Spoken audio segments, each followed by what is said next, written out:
العالمين والعاقبة للمتقين ولا عدوان إلا على الظالمين. أشهد أن لا إله إلا الله وحده لا شريك له شهادة أرجو بها النجاة يوم الدين، وأشهد أن محمدا عبده ورسوله سيد الأولين والآخرين صلى الله عليه وعلى آله وأصحابه ومن تبعهم بإحسان إلى يوم الدين. أما بعد.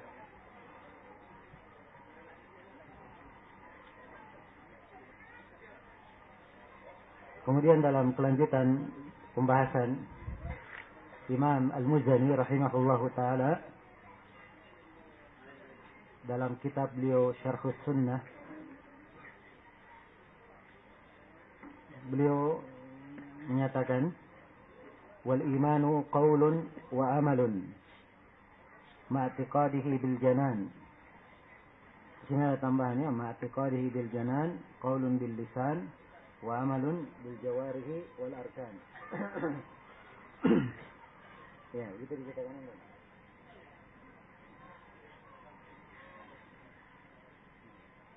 Lebih talik ya. Baik. Jadi iman itu qaulun wa amal, ucapan dan amalan. Nah, ini ucapan ahli sunnah, dan kadang mereka ibaratkan dengan i'tiqad bil janan, keyakinan dengan hati, ucapan dengan lisan, dan amalan dengan anggota tubuh. Ya. Dan ini definisi tidak bertentangan. Sebab bagi siapa yang mengatakan bahwa iman qaulun wa amalun, ucapan dan amalan, mereka katakan bahwa ucapan itu ada ucapan dengan lisan dan ada ucapan hati. Amalun ada amalan hati dan ada amalan anggota tubuh.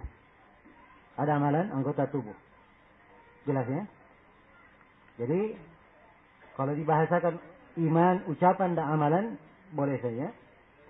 Dan boleh juga dibahasakan bahwa iman i'tiqadun bil janan, keyakinan dengan hati, wa qaulun bil lisan, ucapan dengan lisan, wa amalun bil jawarihi wal arkan, dan beramal dengan anggota tubuh.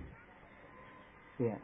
Ini diantara definisi-definisi yang disebutkan oleh para ulama as-salaf.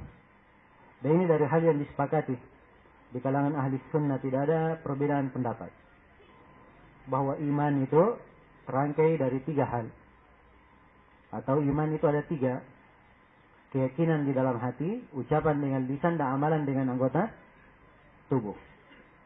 Itulah iman.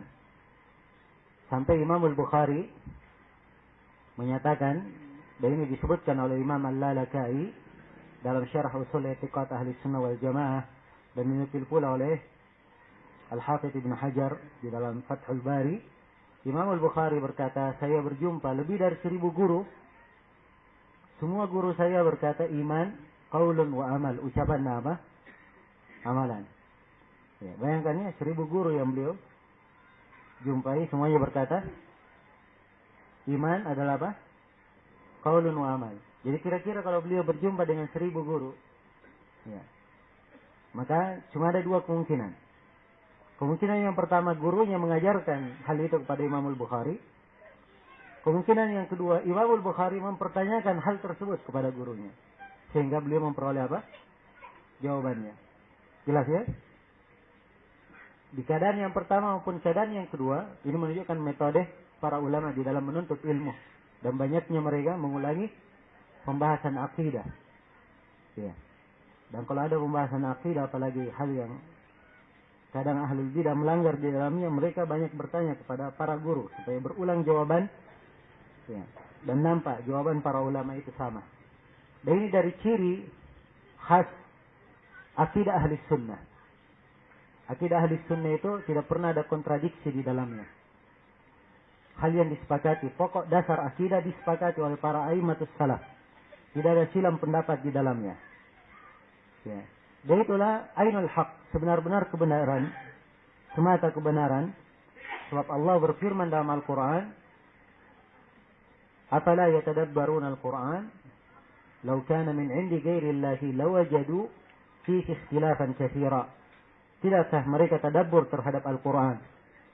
Andai kata di dalam Al-Quran itu ada perbedaan pendapat atau perselisihan yang banyak, atau andai kata Al-Quran itu datangnya dari sisi selain Allah, maka mereka akan temukan di dalamnya perselisihan pendapat yang banyak. Tapi Al-Quran tidak ada perbedaan di dalamnya. Ya. Tidak ada perbedaan di dalamnya. Sama sekali tidak ada kontradiksi. Jangankan kontradiksi, sepotong kontradiksi saja tidak ada. Ya. Jelas? Demikian pula ciri akidah yang benar. Maka Imam Al-Bukhari, demikian pula banyak lagi imam yang lainnya yang menukil kesepakatan bahwa iman itu qaulun wa amalun, ucapan dan amalan. Ya. Dan ini ucapan dan amalan, kata penulis, wahuma siyani. Ya, dan dua hal ini adalah siyani, suatu hal yang seiring, bersamaan. Ya. Nizamani, dua nizam, dua ketentuan. Wa qarinani, dan dua qarin. Ya, qarin itu adalah seorang yang merupakan teman selevelnya. Ya. Setingkat dengannya, itu qarin. Jadi iman dan amalan ini adalah dua hal yang sama, harus seimbang, sama. Ya. Jadi iman adalah qaulun, juga amalan. Juga apa? Amal. Tidak boleh dipisahkan. Tidak boleh dipisahkan. Ya, karena itu kata penulis, la nufarriqu bainahuma. Kita tidak membedakan antara keduanya. Ya. La imana bila amal. Ya. Tidak ada iman tanpa amalan. Demikian pula sebaliknya, wala amal illa bi iman. Dan tidak ada amalan kecuali dengan apa? Dengan iman. Maka harus apa? Beriring antara dua hal ini. Ya.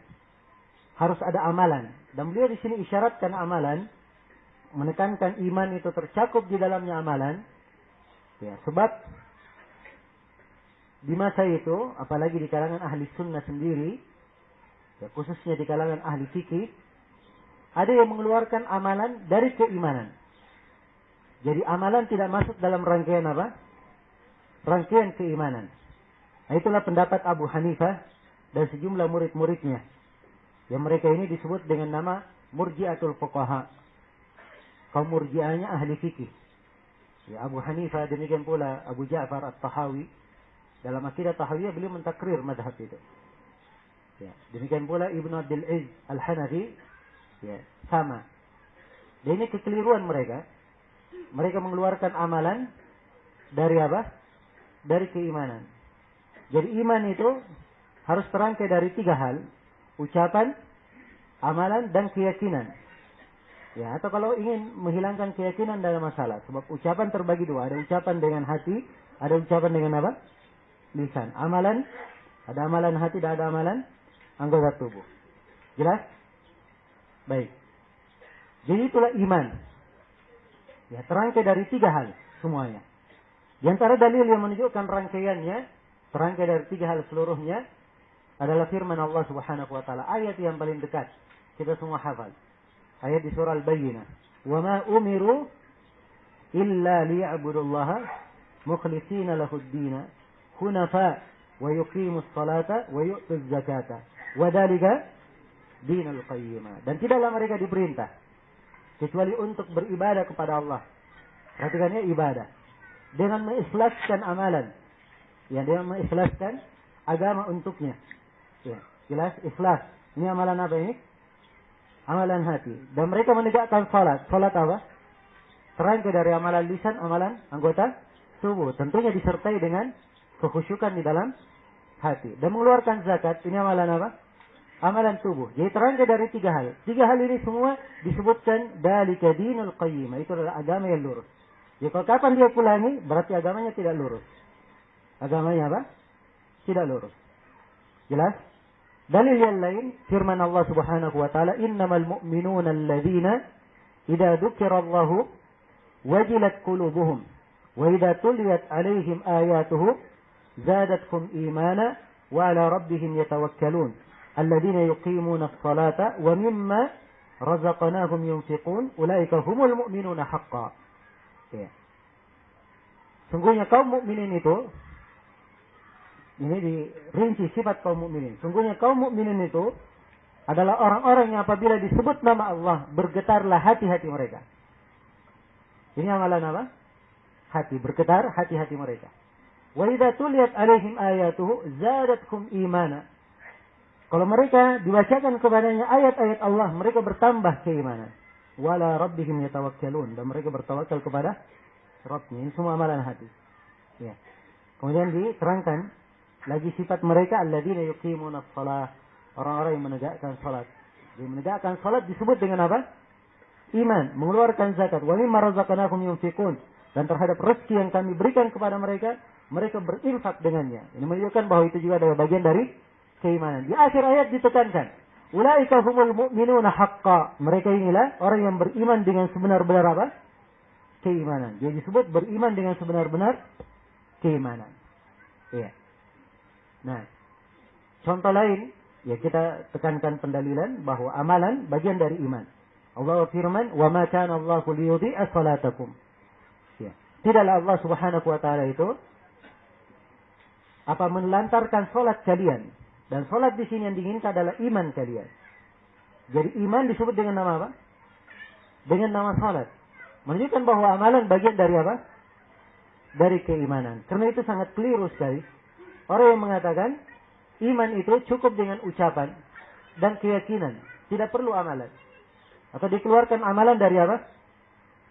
Dari keimanan. Jelas ya?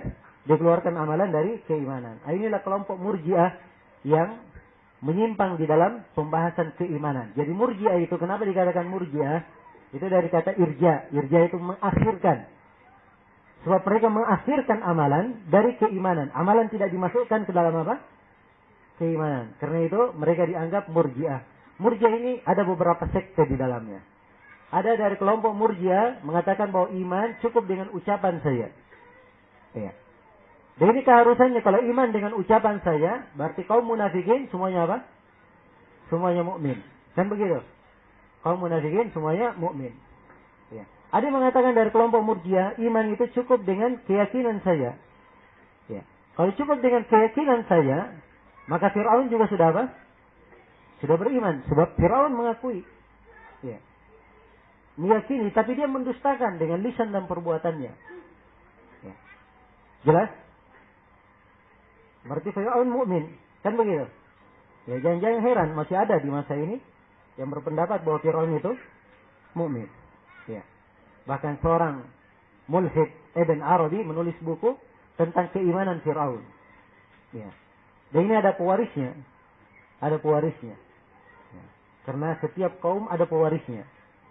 Ya. Ada yang mewariskan madhabnya. Dan itu diajarkan di Chicago sana. Ya. Memang dimasukkan memang pemikiran-pemikiran menyimpang. Nah, ya beberapa belas tahun dulu di Makassar pernah ada seminar di Makassar. Ya, orang-orang lulusan sana juga. Ya, Chicago dan sebagainya itu.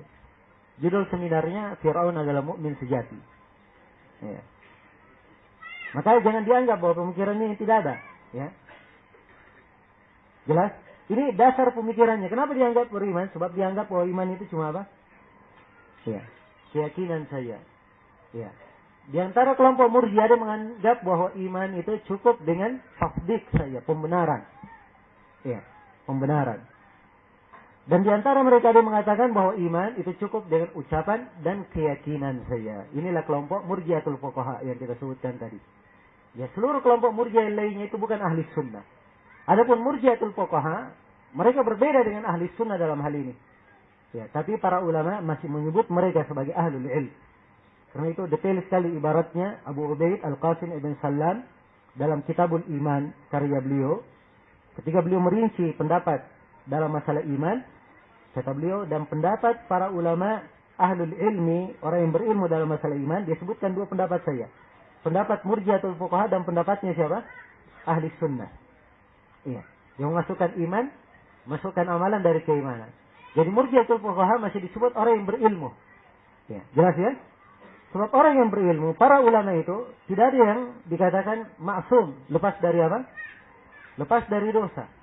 Ya, lepas dari kesalahan. Namanya manusia, ya. Mungkin saja terjadi kesalahan padanya. Jelas ya? Nah, dan disinilah letaknya pentingnya seorang itu belajar akidah berulang kali dari banyak guru dan dengan berbagai bentuk. Ya. Pelajaran yang dia dapatkan supaya kokoh akidahnya. Jelas ya? Kokoh akidahnya. Jadi tidak seorang pun kecuali ada kekeliruan. Ya. Ada kekeliruan. Namanya manusia, tidak ada yang maksum. Ya. Jelas ya? Tidak ada yang maksum. Ya. Karena itu sangat indah sekali ibarat Imam Ad-Dhahabi rahimahullahu ta'ala ketika beliau mengomentari di Syiar Alamin Nubala Muhammad ibn Khuzaimah, beliau salah menafsirkan hadis tentang surah. Ya. Tentang surah. Kemudian beliau juga mengomentari tentang Muhammad bin Nasr al-Marwazi, yang beliau ini ada kekeliruan dalam sebagian hal, yang kemudian Az-Zahabi disebutkan bahwa Ibnu Manda dan selainnya dari ulama di masa Muhammad bin Nasr al-Marwazi mengingkari Muhammad bin Nasr al-Marwazi. Ya. Maka Az-Zahabi memberikan komentar, kata beliau, andai kata setiap imam dia salah di dalam masalah yang dia berijtihad di dalamnya, lalu kita bangkit mentahdir dia, menghajar dia, meninggalkan dia, kata Imam Az-Zahabi, tidak ada lagi yang selamat dari kita. Ya. Tidak ada ulama yang selamat kalau seperti itu keadaannya. Ya, tidak Muhammad bin Nasr al-Marwazi, tidak Ibnu Manda, dan tidak pula yang lebih besar daripada keduanya. Jelas? Ya, karena itulah memberikan udzur kepada para imam. Ya. Kalau ada kekeliruan itu adalah hal yang merupakan etika seorang penuntut ilmu. Etika seorang penuntut ilmu. Bukan diikuti kesalahannya. Kesalahan itu dimaklumi. Hal yang salah. Jelas? Ya, tidak diikuti kesalahan alim. Tapi kedudukan alim itu dan derajatnya sebagai ulama tetap apa? Tetap diketahui. Jelas? Baik. Kemudian kata beliau rahimahullah, wal mu'minuna fil iman yatafadaluna. Ya. Nah, di sini beliau ingin membahas rangkaian berikutnya dari pembahasan ahli sunnah dalam masalah iman. Sebab masalah ahli sunnah ketika membahas masalah iman, mereka titik beratkan pada 5 pembahasan atau 5 kesimpulan. Ya. Mereka tekankan bahwa iman itu dengan ucapan. Itu kesimpulan yang pertama. Ucapan dengan lisan. Kesimpulan yang kedua, iman itu keyakinan di dalam apa? Hati. Kesimpulan yang ketiga bahwa iman itu apa? Amalan dengan apa? Anggota tubuh. Kesimpulan yang keempat bahwa iman itu bertambah kalau dia melakukan apa? Ketaatan. Kemudian kesimpulan yang kelima, iman itu berkurang kalau dia melakukan apa? Kemaksiatan. Jadi ini kesimpulan yang keempat dan kelima yang ingin dibahas di sini. Karena itu beliau bahasakan bahwa kaum mukmin di dalam keimanannya bertingkat-tingkat. Sebagiannya lebih utama daripada sebagian yang lain. Jelas? Jadi kalau bertingkat-tingkat, berarti derajat keimanan berbeda-beda. Ya, tidak sama. Iman itu boleh berkurang dan boleh apa? Boleh bertambah. Ya. Jelas? Kemudian beliau terangkan di sini, dengan apa iman itu bertambah? Kata beliau, wa bisalihil a'mali hum mutazayidun. Dengan amalan yang salih, amalan keimanan mereka itu saling bertambah dengan amalan apa? Amalan yang salih. Ya. Nah, jadi amalan yang salih itu menambah keimanan. Dan ini pembahasan yang indah kalau dibahas. Ya, sebab dia bisa menjadi tema tersendiri. Ya, dengan judul amalan-amalan yang menambah keimanan. Dan ini banyak sekali. Kalau kita kumpulkan dalil-dalil dari Al-Quran dan Hadis, ya, untuk membahas amalan-amalan yang menambah keimanan sangat banyak sekali. Ya, jelas ya? Makanya saya beri tugas saja antum. Ya, bikin materi ceramah judulnya amalan-amalan yang menambah keimanan. Cari dalil-dalilnya sendiri. Ya. Banyak sekali amalan yang menambah keimanan. Ya, bertauhid kepada Allah, berpegang dengan sunnah, melakukan qiyamul lail, ya. Kemudian melakukan salat secara berjamaah, ya. Kemudian banyak berzikir kepada Allah Subhanahu wa taala. Kemudian menyambung silaturahmi, mengeluarkan zakat, ya. Kemudian haji, ya, dan selainnya dari amalan-amalan yang ada nas-nasnya menyebutkan bahwa itu adalah menambah keimanan. Menambah keimanan. Baik. Kemudian kata beliau, wala yakhrujuna bid-dunubi minal iman. Baik. Jadi iman itu bisa bertambah. Kalau bisa bertambah berarti iman bisa apa? Bisa berkurang. Bisa berkurang. Ya, itu dalil global ahli sunnah mengatakan iman bertambah dan berkurang. Ya. Itu dalil global ahli sunnah. Dalil tentang bertambahnya iman banyak sekali. Saya sudah sebutkan tadi ayat. Apabila dibacakan kepada mereka ayat-ayat Allah, maka bertambah apa? Keimanannya. Dan juga ayat lain, Allah Subhanahu wa taala berfirman, "Liyazdadu imanan ma imanihim." Supaya kaum mukminin itu bertambah keimanan di samping dengan keimanan yang telah dia miliki. Dan di ayat yang lain, "Wa yazdadal ladzina amanu imana." Dan orang-orang yang beriman bertambah keimanan. Di ayat yang lain Allah berfirman, "Innamal mu'minuna alladzina qala lakumun nasu innan nasa qad jama'u lakum fakhshawhum fazadakum imana." Ya. Para sahabat itu adalah orang-orang yang manusia di masa mereka menakut-nakuti para sahabat. Ini di perang Khandaq. Dan dimaklumi ya bagaimana kejadian perang Khandaq. Para sahabat telah dikepung oleh seluruh kaum musyrikin. Mereka bersatu padu untuk menghancurkan kaum muslimin. Orang-orang berkatakan bahwa manusia sudah berkumpul ingin membinasakan kalian. Bagaimana keadaan para sahabat? Maka mereka bertambah keimanan. Bertambah keimanan. Wa qalu hasbunallahu wa ni'mal wakil. Dan mereka berkata, dialah Allah yang mencukupi kami dan dialah Allah sebaik-baik tempat bergantung. Jelas? Baik. Jadi ini diantara dalil yang menunjukkan bahwa iman itu bertambah. Jadi kalau dia imannya bertambah berarti bisa berkurang. Bisa berkurang. Dalil yang paling jelas menunjukkan iman itu bisa berkurang adalah dari hadits Rasulullah SAW. Diriwayatkan oleh Imam Muslim dari Abu Sa'id Al-Khudri radhiyallahu taala anhu, Rasulullah SAW bersabda, "Man ra'a minkum munkaran falyughayyirhu bi yadihi, fa in lam yastati' fa bi lisanihi, fa in lam yastati' fa bi qalbihi, wa dzalika adha'aful iman." Siapa di antara kalian yang melihat sebuah kemungkaran, hendaknya dia rubah dengan tangannya. Kalau dia tidak mampu, maka dengan lisannya. Kalau dia tidak mampu, maka dengan hatinya. Dan itu adalah selemah-lemah keimanan. Dan di dalam hadits riwayat Bukhari dan Muslim tentang kisah syafaat akan keluar dari api neraka orang yang berucap la ilaha illallah dan di dalam hatinya ada sebesar bur, sebesar gandum dari kebaikan. Terus berkurang sebesar syair. Ya. Kemudian berkurang menjadi sebesar darrah. Dan darrah ini bijian yang paling kecil di masa itu. Jelas ya? Sebesar darrah. Akan keluar dari api neraka. Jadi yang paling kecil, kemudian kecil lagi darinya, kemudian lebih kecil lagi. Ini menunjukkan bahwa iman itu berkurang dan berkurang.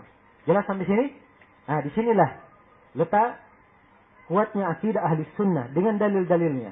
Adapun ahlul bidah dalam hal ini, mereka menyimpang. Ada dua kelompok yang menyimpang di dalam hal ini. Kelompok yang pertama adalah kelompok murji'ah. Kelompok yang kedua adalah kelompok al-wa'idiyah. Kelompok al-wa'idiyah ini dari kalangan khawarij dan mu'tazilah. Ya, mereka semua mengatakan bahwa iman itu satu bagian, tidak terpisah. Tidak bertambah dan tidak apa? Berkurang. Ini letak kesalahpahaman mereka dan menyebabkan mereka jatuh di dalam bidah-bidah yang besar. Karena memang dalam akar keyakinannya mereka salah. Ya. Perhatikan ya, ini menunjuk memberikan kesan kepada antum. Seorang kalau paham akar-akar akidah kemana, dia bisa mengerti kenapa ahlul bidah ini jatuh ke dalam bidah. Apa sebabnya dia jatuh dalam bidah? Bidahnya ini sumbernya dari mana? Ya, jelas ya? Itu harus diketahui sebab orang yang berilmu itu pandangannya beda dengan orang yang tidak berilmu. Seorang yang berbuat bidah, bagi orang yang berilmu dia tahu. Dia tidak melihat bidah yang dia lakukan, tapi dia mencari apa sumber bidahnya. Kenapa dia melakukan bidah yang seperti itu? Sehingga kalau dia ingin membantah atau ingin memperbaiki bidah tersebut, maka dia pasti memperbaiki dari akarnya. Jelas ya? Kira-kira lebih baik mana? Membersihkan dari atas atau dari akar? Hah? Ya tentunya dimaklumi ya, kalau dia pohon misalnya, ya ingin dibersihkan, dia potong atasnya, tumbuh lagi pohonnya. Ya. Tapi kalau dia bersihkan dari akarnya, habis ya bidah tersebut. Nah disinilah letak pentingnya dan tingginya kedudukan para ulama yang mumpuni. Ya, karena mereka ketika membantah bidah, mereka membantah ke akar-akarnya. Sehingga ya bidah itu menjadi kurang ataupun ahlul bidah menjadi tersinakan. Ya, dengan bantahan-bantahan ahli sunnah yang sangat mendalam. Jelas ya? Jadi saya katakan bahwa kelompok yang menyimpang dalam masalah iman ini, dasar penyimpangan mereka karena mereka mengatakan bahwa iman itu cuma satu kesatuan. Cuma satu kesatuan, tidak berpisah. Karena itu kelompok murji'ah, mereka katakan imannya seorang penjudi, seorang pezina, seorang perampok, itu saja sama saja imannya mereka itu dengan orang yang rajin sholat di masjid, orang yang rajin berpuasa. Ya. banyak menangis, takut kepada Allah, itu sama saja keimanannya. Kenapa? Sebab iman bagi mereka apa? Satu kesatuan. Jadi kalau dia mencuri, merampok, itu dosa. Bagi mereka kaidahnya, kalau dia berbuat dosa, berarti sebagian keimanannya hilang. Tapi karena keimanan itu satu kebagian, kalau sebagiannya hilang, ya tetap sempurna iman. Itu bagi mereka. Bagi siapa? Kelompok siapa? Kelompok Murji'ah. Kalau kelompok Khawarij dan Mu'tazilah Al-Wa'idiyah, kebalikannya. Orang-orang Khawarij mengkafirkan pelaku dosa besar. Ya atau tidak? Hah? Orang-orang Khawarij dan Mu'tazilah, ya, memberikan hukum bahwa pelaku dosa besar kekal di neraka. Kekal di mana? Di neraka. Adapun hukum dunia, orang Khawarij mengatakan pelaku dosa besar kafir. Ya, bagi Mu'tazilah, dia bukan kafir, bukan mukmin. Itu kelompok Mu'tazilah. Ya, jelas ya? Kenapa mereka berpendapat seperti itu? Karena keimanan bagi mereka satu kebagian. Jadi kalau berbuat dosa besar, hilang sebagian keimanannya, hilang seluruhnya. Kafir. Jelas ya? Jadi kebalikannya. Kalau kelompok Murji'ah, iman satu kebagian, sisa sebagiannya, maka sisa seluruhnya. Ya, kalau kelompok Khawarij kebalikannya. Iman itu satu kebagian, apabila pergi sebagiannya, maka pergi seluruhnya. Kalau ahli sunnah tidak. Iman itu bertambah dan apa? Berkurang. Iman itu bertambah dan berkurang. Karena itu pelaku dosa besar, mereka katakan dia ini fasik karena kemaksiatan yang dia lakukan. Tapi dia tetap mukmin karena apa? Keimanannya. Atau mereka bahasakan bahwa dia adalah seorang mukmin tapi kurang keimanannya. Kurang keimanannya. Tidak mereka katakan sempurna imannya seperti ucapan siapa? Hah? Murji'ah. Dan tidak pula mereka katakan bahwa dia kafir, tidak ada keimanan seperti ucapan siapa? Ucapan Khawarij. Ya, ahli sunnah katakan bahwa pelaku dosa besar, dia mukmin tapi kurang apa? Kurang keimanannya atau tidak sempurna keimanannya. Jelas di sini? Baik. Kemudian kata beliau rahimahullah, "Wala yakhrujuna bid-dunubi minal iman." Ini yang dibahasakan di sini oleh beliau. Ya. Ini bantahan terhadap kelompok Al-Wa'idiyah. Al-Wa'idiyah itu tergabung di dalamnya dua sekte. Kelompok Khawarij dan apa? Mu'tazilah. Ya, sebenarnya kelompok-kelompok menyimpang itu diketahui nama-namanya. Ya. Kelompok Jahmiyah, kelompok Mu'tazilah, Al-Asy'ariyah, Maturidiyah, Al-Kullabiyah, ya, kelompok Syiah, Rafidhah. Tapi ini ada penyimpangannya di bab-bab tertentu. Dalam bab nama-nama dan sifat yang menyimpang adalah kelompok ini, di bab takdir yang menyimpang adalah kelompok ini, di bab ini, di bab iman yang menyimpang adalah kelompok ini, dan seterusnya. Jelas ya? Baik. Jadi mereka tidak keluar dari keimanan dengan dosa yang mereka lakukan. Ini penjelasan akidah ahli sunnah. Bahwa orang yang berbuat dosa itu tidak dikafirkan. Ya, tidak dikafirkan. Apa dalilnya tidak dikafirkan? Harus diberi dalil. Ya, supaya jelas. Ya, di antara dalilnya adalah ayat Al-Quran. Tentang orang yang membunuh. Dalam Al-Quran dikatakan, "Faman ufiya an akhihi syai'un." Apa? "Fattiba'un bil ma'rufi wa ada'un ilaihi bi ihsan." Siapa yang dimaafkan dari saudaranya, disebut saudara. Orang yang membunuh dan yang terbunuh masih disebut apa? Sebagai saudara. Andai kata kafir tidak disebut apa? Tidak disebut sebagai saudara. Ya. Ayat yang kedua adalah firman Allah Subhanahu wa taala, "Wa in ta'ifatani minal mu'minina qatatalu fa aslihu bainahuma." Apabila ada dua kaum mukminin, ya, dua kelompok kaum mukminin yang saling berperang, saling membunuh, maka damaikanlah antara keduanya. Ya, dua kelompok dari kaum mukminin saling membunuh. Kira-kira membunuh dosa besar atau kecil? Hah? Dosa besar. Bersama dengan itu masih disebut apa? Kaum mukminin. Iya. Dan di dalam hadis Abu Bakar yang diriwayatkan oleh Imam Al-Bukhari dan Imam Muslim, Rasulullah sallallahu alaihi wasallam bersabda, "Idza iltaqal muslimani bi sayfayhima fal qatil wal maqtul fi nar." Apabila dua orang muslim berjumpa dengan dua pedangnya, maka yang membunuh dan dibunuh dua-duanya dalam neraka. Ya, ini dua-dua dalam neraka, tapi dua-duanya masih disebut apa? Muslimani, dua orang muslim. Ya, bukan kafir. Jelas ya? Menunjukkan bahwa amalannya ini, perbuatan dosa besarnya, itu ancaman baginya. Mungkin memasukkannya ke dalam neraka, tapi tidak menghilangkan apa? Keimanannya. Tidak menghilangkan keimanannya. Jelas di sini?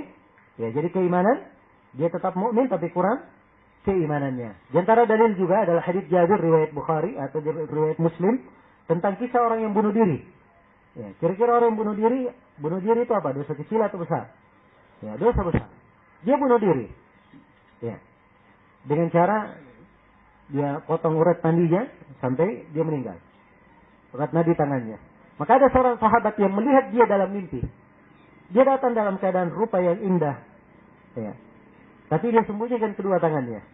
Maka ditanya oleh sahabat ini, apa yang Allah lakukan kepadamu? Ini dalam mimpi ya. Maka orang itu menjawab, Allah telah mengampuniku. Ya, kecuali kedua tangannya yang disembunyikan. Jelas? Ya. Andai kata dia kafir, diampuni atau tidak? Hah? Tidak diampuni. Kisah ini dikisahkan kepada Nabi dan Nabi SAW ya, tidak mengingkarinya. Ini menunjukkan bahwa itu adalah hal yang ditekankan, hal yang ditetapkan di mana? Di dalam syariat. Jelas ya? Yang jelas dalil tentang hal ini banyak sekali. Ya, bahwa dosa itu tidak mengeluarkan, dosa besar tidak menyebabkan pelakunya keluar dari keimanan. Kemudian kata beliau rahimahullahu taala, "Wala yukaffaruna bi rukubi kabiratin wala isyan." Ya, dan mereka tidaklah dikafirkan karena melakukan dosa besar dan tidak pula dikafirkan karena berbuat maksiat. Ya. Wala nujibu li muhsinihim al-jinan ba'da man awjaba lahu an-nabiy sallallahu alaihi wasallam. Wala nushhidu ala musiihim bin-nar. Ini pembahasan berikutnya. Ya, kata beliau rahimahullah, dan kita tidak mewajibkan surga bagi orang yang berbuat baik di antara kaum mukminin. Ya. Setelah siapa yang diwajibkan oleh Nabi sallallahu alaihi wasallam. Ya. Jadi ada sejumlah sahabat Nabi kabarkan dia adalah apa? Penduduk surga. Dia adalah penduduk surga. Ya, misalnya ada 10 orang sahabat yang dikenal dengan apa? Al-Mubasysyiruna bil Jannah. Ya. Nah, Al-Mubasysyiruna bil Jannah. Al-Mubasysyiruna bil Jannah ini ya, mereka ada beberapa orang sahabat. Yang pertama adalah Khulafa Ar-Rasyidin, 10 orang yang diberi kabar gembira masuk surga.